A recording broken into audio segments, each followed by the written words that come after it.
A big part of studying smart is having the ability to focus for long periods of time. And I mean really focusing, having such deep, intense concentration.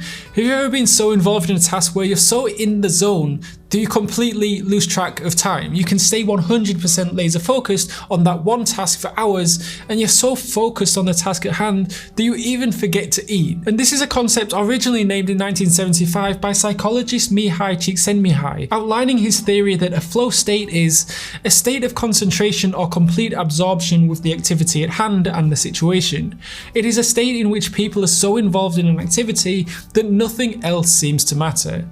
In an interview with Wired magazine, Csikszentmihalyi described flow state as being completely involved in an activity for its own sake. The ego falls away, time flies, every action, movement and thought follows inevitably from the previous one, like playing jazz. Your whole being is involved and you're using your skills to the utmost.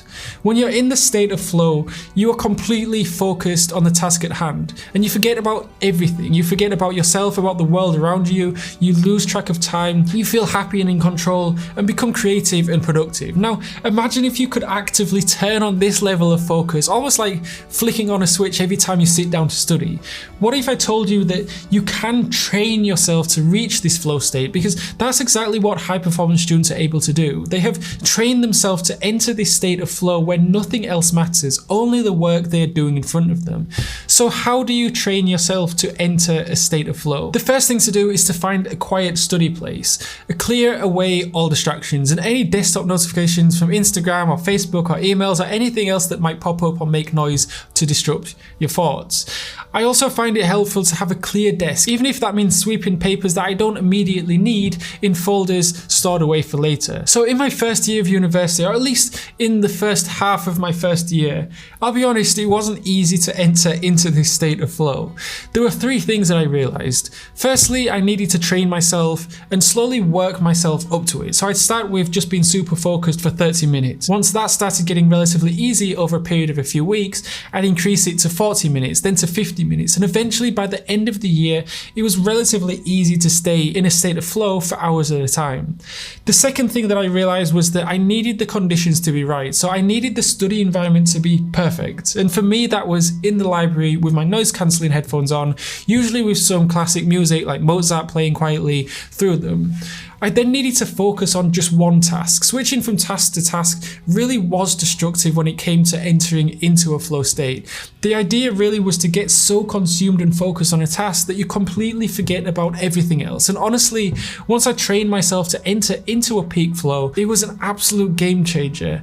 The third thing I needed to do in order to reach a state of flow was that I needed to set a goal, just one goal. So for example, if I was writing an assignment, my one goal might be to write 5,000 words in the next 3 hours. So writing 5 hours in 3 hours for me is not that easy to do, but it is achievable. I just need to push myself, and that kind of goal is perfect. A goal where it's going to challenge you and test you, but if you put in the effort and you stay focused, you're going to reach it. And goals like these keep you on track. Whenever you feel like you're getting distracted or starting to lose focus, these goals will keep you focused and keep you either in a flow state or on your way to achieving a flow state. Now, there are some caveats to this. Firstly, if I was feeling unmotivated or tired, or if I didn't really feel like studying, it would be significantly more difficult to enter into a flow state. Not impossible though, just more difficult. The same goes if the task that I was doing wasn't that enjoyable, or if I wasn't that interested in the subject I was studying.